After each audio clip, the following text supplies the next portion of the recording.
شروع اللہ کے نام سے جو سب پر مہربان ہے، بہت مہربان ہے۔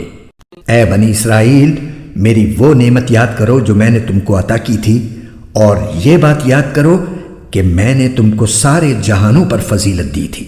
اور اس دن سے ڈرو جس دن کوئی شخص بھی کسی کے کچھ کام نہ آئے گا، نہ کسی سے کوئی سفارش قبول کی جائے گی، نہ کسی سے کسی قسم کا فدیہ لیا جائے گا، اور نہ ان کو کوئی مدد پہنچے گی۔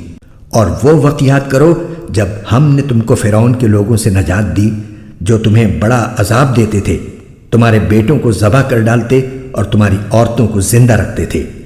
اور اس ساری صورتحال میں تمہارے پروردگار کی طرف سے تمہارا بڑا امتحان تھا۔ اور یاد کرو جب ہم نے تمہاری خاطر سمندر کو پھاڑ ڈالا تھا، چنانچہ تم سب کو بچا لیا تھا اور فرعون کے لوگوں کو سمندر میں غرق کر ڈالا تھا، اور تم یہ سارا نظارہ دیکھ رہے تھے۔ اور وہ وقت یاد کرو جب ہم نے موسیٰ سے 40 راتوں کا وعدہ ٹھہرایا تھا، پھر تم نے ان کے پیچھے اپنی جانوں پر ظلم کر کے بچھڑے کو معبود بنا لیا۔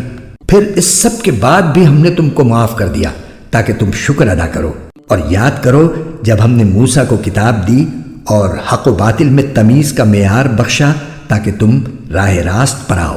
اور یاد کرو جب ہم نے موسیٰ کو کتاب دی اور حق و باطل میں تمیز کا معیار بخشا تاکہ تم راہ راست پر آؤ۔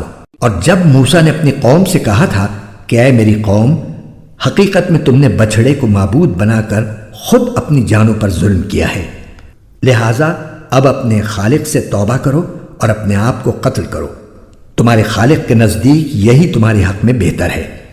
اس طرح اللہ نے تمہاری توبہ قبول کر لی، بے شک وہی ہے جو اتنا معاف کرنے والا، اتنا رحم کرنے والا ہے۔ اور جب تم نے کہا تھا اے موسیٰ، ہم اس وقت تک ہرگز تمہارا یقین نہیں کریں گے جب تک اللہ کو ہم خود کھلی آنکھوں نہ دیکھ لیں، نتیجہ یہ ہوا کہ کڑکے نے تمہیں اس طرح آ پکڑا کہ تم دیکھتے رہ گئے۔ پھر ہم نے تمہیں تمہارے مرنے کے بعد دوسری زندگی دی تاکہ تم شکر گزار بنو۔ اور ہم نے تم کو بادل کا سایہ عطا کیا اور تم پر من و سلوہ نازل کیا، اور کہا کہ جو پاکیزہ رزق ہم نے تمہیں بخشا ہے شوق سے کھاؤ۔ اور یہ نافرمانیاں کر کے انہوں نے ہمارا کچھ نہیں بگاڑا، بلکہ وہ خود اپنی جانوں پر ہی ظلم کرتے رہے۔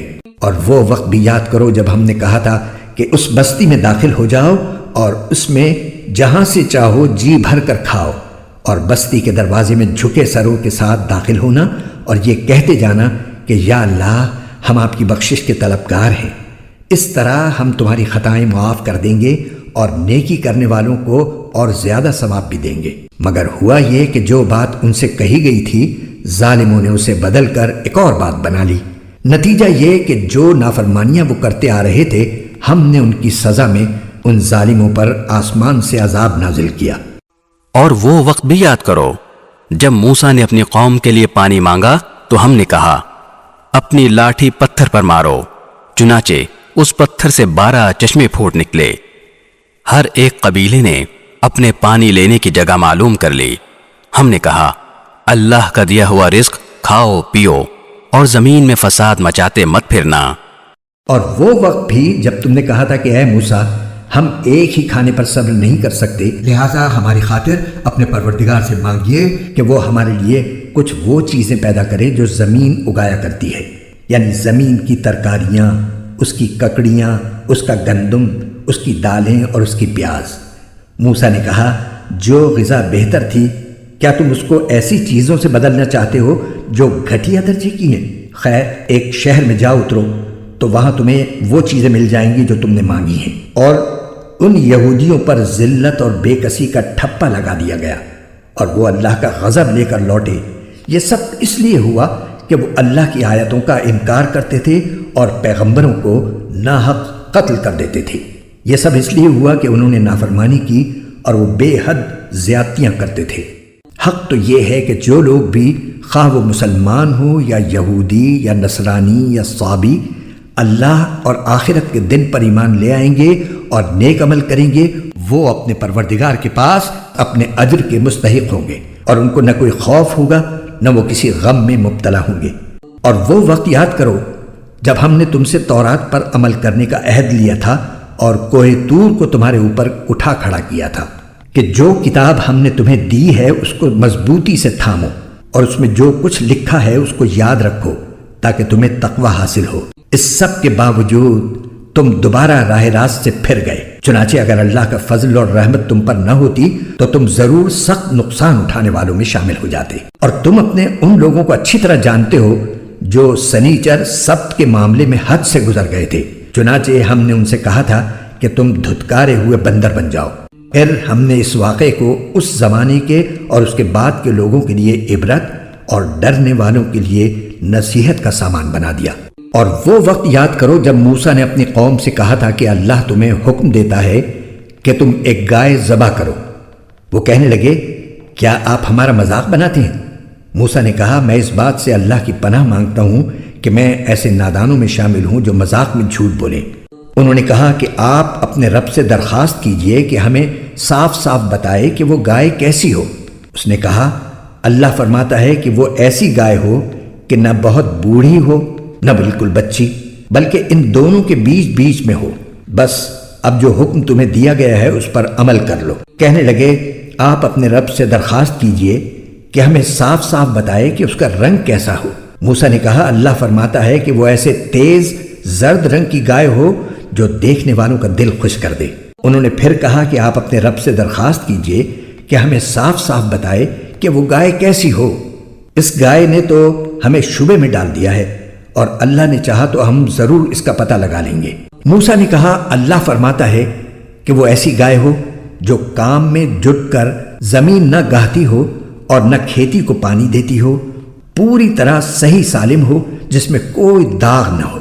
انہوں نے کہا، ہاں اب آپ ٹھیک ٹھیک پتہ لے کر آئے۔ اس کے بعد انہوں نے اسے ذبح کیا، جبکہ لگتا نہیں تھا کہ وہ کر پائیں گے۔ اور یاد کرو جب تم نے ایک شخص کو قتل کر دیا تھا اور اس کے بعد اس کا الزام ایک دوسرے پر ڈال رہے تھے، اور اللہ کو وہ راز نکال باہر کرنا تھا جو تم چھپائے ہوئے تھے۔ چنانچہ ہم نے کہا کہ اس مقتول کو اس گائے کے ایک حصے سے مارو۔ اسی طرح اللہ مردوں کو زندہ کرتا ہے اور تمہیں اپنی قدرت کی نشانیاں دکھاتا ہے تاکہ تم سمجھ سکو۔ اس سب کے بعد تمہارے دل پھر سخت ہو گئے، یہاں تک کہ وہ ایسے ہو گئے جیسے پتھر، بلکہ سختی میں کچھ ان سے بھی زیادہ، کیونکہ پتھروں میں سے کچھ ایسے بھی ہوتے ہیں جن سے نہریں پھوٹ بہتی ہیں، اور انہی میں سے کچھ وہ ہوتے ہیں جو خود پھٹ پڑتے ہیں اور ان سے پانی نکل آتا ہے، اور انہی میں وہ پتھر بھی ہیں جو اللہ کے خوف سے لڑک جاتے ہیں۔ اور اس کے برخلاف جو کچھ تم کر رہے ہو اللہ اس سے بے خبر نہیں ہے۔ مسلمانوں، کیا اب بھی تمہیں یہ لالچ ہے کہ یہ لوگ تمہارے کہنے سے ایمان لے آئیں گے؟ حالانکہ ان میں سے ایک گروہ کے لوگ اللہ کا کلام سنتے تھے، پھر اس کو اچھی طرح سمجھنے کے بعد بھی جانتے بوجھتے اس میں تحریف کر ڈالتے تھے۔ اور جب یہ لوگ ان مسلمانوں سے ملتے ہیں جو پہلے ایمان لا چکے ہیں تو زبان سے کہہ دیتے ہیں کہ ہم بھی ایمان لے آئے ہیں، اور جب یہ ایک دوسرے کے ساتھ تنہائی میں جاتے ہیں تو آپس میں ایک دوسرے سے کہتے ہیں کہ کیا تم ان مسلمانوں کو وہ باتیں بتاتے ہو جو اللہ تعالیٰ نے تم پر کھولی ہے، تاکہ یہ مسلمان تمہارے پروردگار کے پاس جا کر انہیں تمہارے خلاف دلیل کے طور پر پیش کریں؟ کیا تمہیں اتنی بھی عقل نہیں؟ کیا یہ لوگ جو ایسی باتیں کرتے ہیں یہ نہیں جانتے کہ اللہ کو ان ساری باتوں کا خوب علم ہے جو وہ چھپاتے ہیں اور جو وہ ظاہر کرتے ہیں؟ اور ان میں سے کچھ لوگ ان پڑھ ہیں جو کتاب تورات کا علم تو رکھتے نہیں، البتہ کچھ آرزویں پکائے بیٹھے ہیں، اور ان کا کام بس یہ ہے کہ وہم و گمان باندھتے رہتے ہیں۔ لہٰذا تباہی ہے ان لوگوں کی جو اپنے ہاتھوں سے کتاب لکھتے ہیں پھر لوگوں سے کہتے ہیں کہ یہ اللہ کی طرف سے ہے تاکہ اس کے ذریعے تھوڑی سی آمدنی کما لیں۔ پس تباہی ہے ان لوگوں پر اس تحریر کی وجہ سے بھی جو ان کے ہاتھوں نے لکھی، اور تباہی ہے ان پر اس آمدنی کی وجہ سے بھی جو وہ کماتے ہیں۔ اور یہودیوں نے کہا ہے کہ ہمیں گنتی کے چند دنوں کے علاوہ آگ ہرگز نہیں چھوئے گی۔ آپ ان سے کہیے کہ کیا تم نے اللہ کی طرف سے کوئی عہد لے رکھا ہے جس کی بنا پر وہ اپنے عہد کی خلاف ورزی نہیں کر سکتا؟ یا تم اللہ کے ذمے وہ بات لگا رہے ہو جس کا تمہیں کچھ پتہ نہیں؟ آگ تمہیں کیوں نہیں چھوئے گی؟ جو لوگ بھی بدی کماتے ہیں اور ان کی بدی انہیں گھیر لیتی ہے تو ایسے لوگ ہی دوزخ کے باسی ہیں، وہ ہمیشہ اس میں رہیں گے۔ اور جو لوگ ایمان لاتے ہیں اور نیک عمل کرتے ہیں تو وہ جنت کے باسی ہیں، وہ ہمیشہ اس میں رہیں گے۔ اور وہ وقت یاد کرو جب ہم نے بنی اسرائیل سے پکا عہد لیا تھا کہ تم اللہ کے سوا کسی کی عبادت نہیں کرو گے اور والدین سے اچھا سلوک کرو گے اور رشتہ داروں سے بھی اور یتیموں اور مسکینوں سے بھی اور لوگوں سے بھلی بات کہنا اور نماز قائم کرنا اور زکوٰۃ دینا، مگر پھر تم میں سے تھوڑے سے لوگوں کے سوا باقی سب اس عہد سے منہ موڑ کر پھر گئے۔ اور یاد کرو جب ہم نے تم سے پکا عہد لیا تھا کہ تم ایک دوسرے کا خون نہیں بہاؤ گے اور اپنے آدمیوں کو اپنے گھروں سے نہیں نکالو گے، پھر تم نے اقرار کیا تھا اور تم خود اس کے گواہ ہو۔ اس کے بعد آج تم ہی وہ لوگ ہو کہ اپنے ہی آدمیوں کو قتل کرتے ہو اور اپنے ہی میں سے کچھ لوگوں کو ان کے گھروں سے نکال باہر کرتے ہو اور ان کے خلاف گناہ اور زیادتی کا ارتکاب کر کے ان کے دشمنوں کی مدد کرتے ہو، اور اگر وہ دشمنوں کے قیدی بن کر تمہارے پاس آ جاتے ہیں تو تم ان کو فدیہ دے کر چھڑا لیتے ہو، حالانکہ ان کو گھر سے نکالنا ہی تمہارے لیے حرام تھا۔ تو کیا تم کتاب یعنی تورات کے کچھ حصے پر تو ایمان رکھتے ہو اور کچھ کا انکار کرتے ہو؟ اب بتاؤ کہ جو شخص ایسا کرے اس کی سزا اس کے سوا کیا ہے کہ دنیاوی زندگی میں اس کی رسوائی ہو، اور قیامت کے دن ایسے لوگوں کو سخت ترین عذاب کی طرف بھیج دیا جائے گا، اور جو کچھ تم عمل کرتے ہو اللہ اس سے غافل نہیں ہے۔